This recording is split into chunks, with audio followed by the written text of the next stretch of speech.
우리 다 함께 사도신경으로 우리의 신앙을 고백드리시면서 12월 2일 목요일 아침 예배를 우리 하나님 앞에 올려드립니다. 나는 전능하신 아버지 하나님, 천지의 창조주를 믿습니다. 나는 그의 유일하신 아들, 우리 주 예수 그리스도를 믿습니다. 그는 성령으로 잉태되어 동정녀 마리아에게서 나시고 본디오 빌라도에게 고난을 받아 십자가에 못 박혀 죽으시고 장사된 지 사흘 만에 죽은 자 가운데서 다시 살아나셨으며 하늘에 오르시어 전능하신 아버지 하나님 우편에 앉아 계시다가 거기로부터 살아있는 자와 죽은 자를 심판하러 오십니다. 나는 성령을 믿으며 거룩한 공교회와 성도의 교제와 죄를 용서받는 것과 몸의 부활과 영생을 믿습니다. 아멘.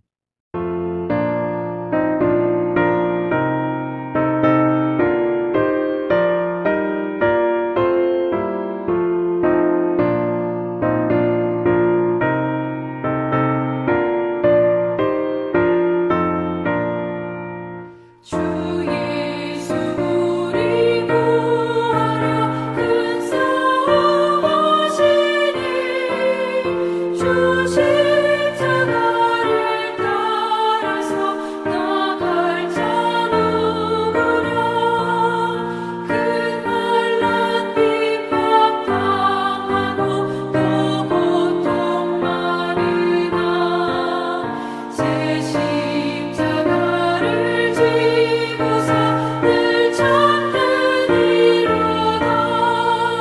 주 예수 고난 당할 때 저 원수 위하여 죄 용서함을 빔같이 덮일 자 누구랴. 저 순교자가 죽을 때 그 원수 사하고 제 영혼 부탁했으니 주 따르리로다. 선택함 받은 사도들 주 성령 받은 후 그 환난 고통 당할 때 다 참고 이겼네. 그 험한 고난 넘어서 저 천성 갔으니 주 예수 믿는 우리도 본받게 하소서. 아멘. 오늘 함께 보실 하나님의 말씀은 누가복음 21장 10절로 19절 말씀입니다. 누가복음 21장 10절로 19절 말씀을 우리 함께 보겠습니다.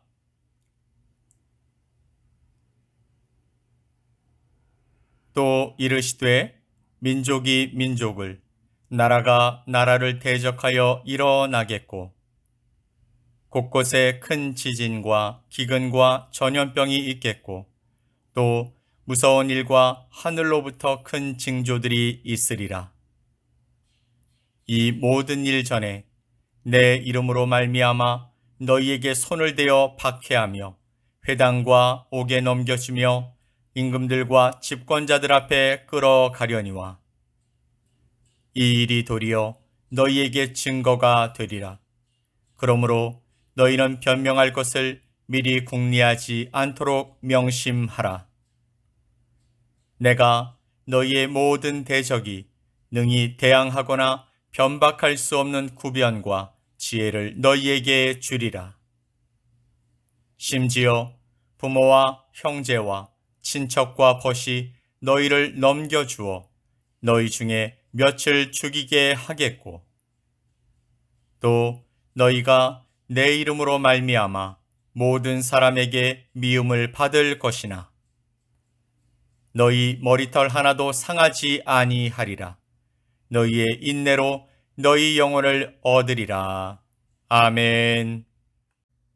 오늘 우리는 누가복음 21장 마지막 절까지의 말씀을 나누려고 합니다. 어제 우리는 난리와 소요의 소문이 들릴 때 우리가 어떻게 해야 할 것인가에 대해서 나누었습니다. 오늘 그 연장선상에서 우리에게 주시는 예수님의 말씀을 통해서 말세를 살아가는 우리 모두가 어떻게 이 시대를 살아갈 수 있을지 살펴보고자 합니다. 10절 말씀을 보면 또 이르시되 민족이 민족을 나라가 나라를 대적하여 일어나겠고 곳곳에 큰 지진과 기근과 전염병이 있겠고 또 무서운 일과 하늘로부터 큰 징조들이 있으리라. 아멘. 이것은 어제 살펴본 종말의 첫 번째 징조인 재난에 관한 말씀입니다. 어제 살펴본 바와 같이 여기서 예수님이 묘사한 여러 가지 재난은 특별한 징조이기보다는 현상입니다. 예수님이 이 말씀을 하셨던 당시에도 있었고 또 예수님의 승천 이후 교회 역사 가운데 항상 있어 왔으며 오늘날 우리가 사는 시대에도 자주 발견할 수 있는 현상인 것입니다. 예수님 당시에 로마 제국은 주변 국가들과 크고 작은 전쟁들을 벌이고 있었습니다. 그리고 유대 국가에도 내전과 종족 분쟁이 있었습니다. 그리고 기원 후 64년 로마 수도에 큰 화재가 일어났고 곳곳에 지진과 기근과 전염병이 생겼습니다. 그리고 지난 2000년의 역사가 우리에게 말해주듯이 이러한 현상은 계속해서 우리 주변에 있어 왔습니다. 오늘날에도 기근과 지진과 전염병, 전쟁이 끊이지 않습니다. 이러한 재난이 우리 주님의 재림과 세상 끝이 오기 전에 반드시 일어날 현상인 것입니다. 이 현상을 볼 때마다 우리의 마땅한 반응은 주가 오실 날을 계산하는 것이 아니라 주가 오실 것을 증거하는 것인 줄 믿습니다. 마태와 마가에 따르면 예수님은 이 모든 것은 재난의 시작이라고 말씀해 주셨습니다. 이러한 현상이 예수님께서 오실 때까지 계속해서 일어나는 현상으로서 재난의 시작이라는 것이죠. 그러면 마지막 증상, 재난의 끝은 어떨까요? 다시 말해서 예수님의 재림, 그 직전에 일어날 재난은 어떤 모습일까요? 그것은 11절 후반부에 잘 나옵니다. 무서운 일과 하늘로부터 큰 징조들이 있으리라. 아멘. 이것은요, 25절로 26절에 기록된 것으로 인자가 구름을 타고 능력과 큰 영광으로 오는 것을 보기 전에 일어날 재난이라는 것이죠. 1월 성신, 또 바다와 파도의 징조가 일어나고 사람들은 무서워함으로 벌벌 떨게 될 것입니다. 예수님이 다시 오시는 그날까지 우리는 여러 가지 재난 소식을 보고 듣고 경험하게 될 것입니다. 그리고 그 재난의 끝에는 창세로부터 보지도 듣지도 경험하지도 못했던 징조가 있을 것입니다. 그러므로 우리에게 은혜가 아직 주어졌을 때, 또 회개할 수 있는 이때에 주 오심을 증거하는 우리 모두가 될 수 있기를 간절히 소망합니다. 예수님은 정확한 때에 오실 것입니다. 그리고 오실 것에 대해서 계속해서 우리에게 알려주고 계시는 것입니다. 사랑하는 성도 여러분, 우리가 눈을 뜨고 바라보아야 합니다. 또 귀를 열고 들어야 합니다. 주가 오실 것이라는 징조가 날마다 우리에게 경종을 울리고 있기 때문입니다. 12절과 13절 말씀을 보면 이 모든 일 전에 내 이름으로 말미암아 너희에게 손을 대어 박해하며 회당과 옥에 넘겨주며 임금들과 집권자들 앞에 끌어가려니와 이 일이 도리어 너희에게 증거가 되리라. 아멘. 12절부터 예수님은 두 번째 징조에 대해서 말씀하십니다.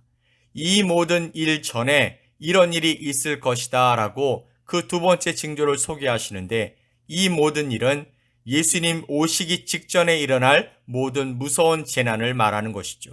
그리고 그런 일이 있기 전에 제자들이 직접적으로 경험하게 될 일이 있으니 그것이 바로 12절부터 19절까지 예수님이 말씀하고 계신 핍박입니다. 예수님 오시기 전에 세상에 일어나는 하나의 현상이 재난이었다면 그때 일어날 또 다른 현상은 바로 성도들에 대한 핍박이라는 것입니다. 예수님은 제자들이 박해를 받고 회당과 옥에 넘겨지거나 임금들과 집권자들 앞에 끌려갈 것이라고 말씀하셨습니다. 마태와 마가의 기록에 따르면 그들은 회당에서 매질을 당하고 환란에 넘겨지며 심지어 죽임을 당할 것이라고까지 말씀해 주셨습니다. 사도행전 말씀을 보면 예수님의 제자들이 복음을 전파하다 감옥에 갇히고 또 매질을 당하고 협박을 받기도 하고 돌에 맞으며 조롱과 핍박을 당하는 것을 보았습니다.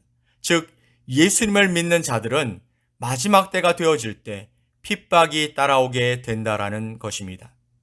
얼마 전에 미국의 명문 고등학교인 필립스 엑스터 아카데미에서 한 남학생에게 학교에서 징계를 내립니다. 그런데 그는 학교의 그 징계에 항의하여 학교를 고소했습니다. 그는 학교 미식 축구팀에서 활동하면서 학교 생활을 열심히 하던 중에 주위 동료들에게 세상에 존재하는 성은 두 종류라고 이야기하게 되었습니다. 그런데 대부분의 아이들이 그의 이 말에 동의하지 않았고 너무 편협한 생각이라고 하면서 그를 공격하면서 서로 열띤 토론이 일어난 것입니다. 그는 하나님이 세상에 창조하신 성은 남자와 여자뿐이라고 이야기했지만 미국의 대부분의 학교에서는 성 정체성을 남자, 여자로만 규정하지 않고 가르치고 있습니다. 실제로 미국을 비롯한 북미, 유럽 등지에서는 수없이 많은 종류의 성 정체성을 나타내는 분류가 존재한다라고 가르칩니다. 그리고 2017년에는 캐나다에서 제3의 성을 의미하는 X를 인정하고 또 그것을 여권의 남자, 여자에 이어서 제3의 성을 의미하는 X를 표기하기까지 했습니다. 그런데 이 학생과 다른 학생들의 논쟁이 학교에 보고되었습니다. 그리고 학교 관계자들이 그를 불러 이야기를 듣고서 그의 편협하고 차별적인 행동이 다른 성을 가진 사람들을 배려하지 않았다라는 이유를 들어서 그에게 미식축구 한 경기를 뛰지 못하게 하는 징계를 내렸던 것입니다. 그러나 그 학생은 그에 굴하지 않고 학교와 소송전을 벌이기로 했다라는 뉴스를 본 적이 있습니다. 이것이 지금 믿는 자들을 향한 세상의 공격이고 핍박의 한 모습입니다. 차별금지법으로 역차별을 받고 있음에도 그것을 주장하면 편협하고 무식하고 반인륜적인 사람으로 취급되어서 지탄을 받게 되는 것입니다. 사랑하는 성도 여러분, 이런 법이 지금 북미 유럽에만 있는 것이 아니라 지금 대한민국 국회에 지속적으로 상정되고 있습니다. 많은 국회의원들이 그 일에 동참하려고 하고 있습니다. 동성애, 동성결혼 합법화, 차별금지법을 가지고 전통적인 생각을 가진 사람들을 차별하는 말도 안 되는 법을 만들어서 하나님을 믿는 사람들을 공격하려고 하는 것입니다. 아직까지는 그것이 법으로 제정되지 않아서 그렇게 말하는 것이, 그렇게 행동하는 것이 저촉되지는 않지만 법제화된다면 그런 발언과 행동은 모두 처벌받게 될 것입니다. 그러므로 우리 모두의 기도가 필요합니다. 분명 언젠가는 막을 수 없는 시점이 오겠죠. 그럼에도 하나님이 가증히 여기시고 성경이 반대하는 이런 류의 생각을 우리는 허용할 수 없는 것입니다. 본문 가운데 예수님은 이런 시대를 살아가는 우리들에게 이렇게 말씀해 주십니다. 34절 말씀에 너희는 스스로 조심하라. 그렇지 않으면 방탕함과 술 취함과 생활의 염려로 마음이 둔하여지고 뜻밖의 그날이 덫과 같이 너희에게 임하리라. 아멘. 예수님은 우리가 조심해야 한다라고 말씀하십니다. 여러분, 모두를 포용하는 것이 사랑은 아닙니다. 여러분, 흉악한 범죄를 저지른 사람은 그 죄의 형벌을 모두 치르고 용서를 받은 후에 받아들여져야 하는 것입니다. 죄에 대한 대가를 치르지도 않고 용서를 구하지도 않았는데도 불구하고 받아들이라는 것은 결국 모두를 불행하게 만드는 것입니다.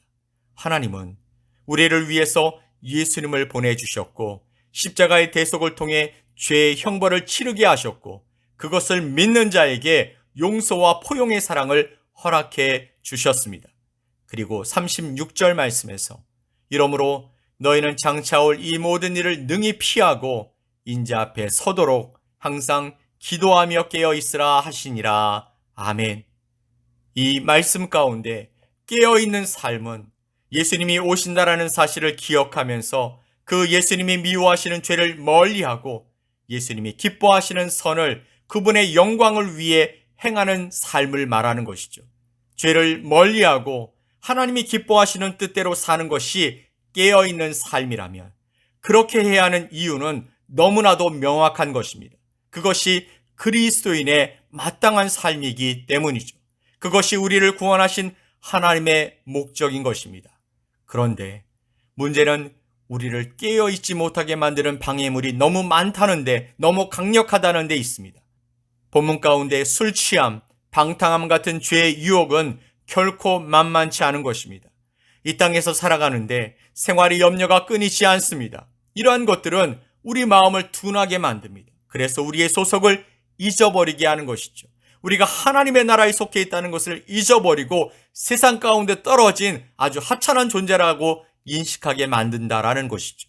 그렇게 둔해진 마음으로 살아가게 된다면 계속해서 하나님께 속한 기쁨이 아닌 세상의 기쁨을 추구하며 살아가게 되는 것입니다. 그런데 우리가 어떻게 무뎌지지 않고 둔해지지 않고 깨어 있을 수 있을까요? 예수님은 그 방법을 이렇게 말씀해 주셨습니다. 36절 말씀에 항상 기도하며 깨어 있으라. 아멘. 기도는요, 하나님과 내가 연결되어 있는 강력한 끈입니다. 다시 말씀드리면 기도는 하나님과 내가 연결되어 있는 강력한 끈, 그것입니다. 기도한다라는 것은 하나님을 인정한다는 것과 같은 것이죠. 그리고 말씀 속에서 항상이라는 말은 하나님을 늘 생각한다라는 것이죠. 이렇게 할 때 장차 올 이 모든 일을 능히 피하고 인자 앞에, 예수 그리스도 앞에, 하나님 앞에 설 수 있다라고 약속해 주셨습니다. 사랑하는 성도 여러분, 오늘의 말씀은 종말을 살아가는 우리들이 생각하기 좀 꺼려지는 말씀이 맞습니다. 누가 고난과 핍박과 세상의 조롱과 비난과 어려움을 좋아할 사람이 있겠습니까? 그런데 종말은 반드시 올 것이고 그래야 예수님이 이 땅에 다시 오시게 되는 것입니다. 그런데 정말 감사한 것은 17절로 19절 말씀에서 예수님은 우리를 안심시켜 주십니다. 또 너희가 내 이름으로 말미암아 모든 사람에게 미움을 받을 것이나 너희 머리털 하나도 상하지 아니하리라.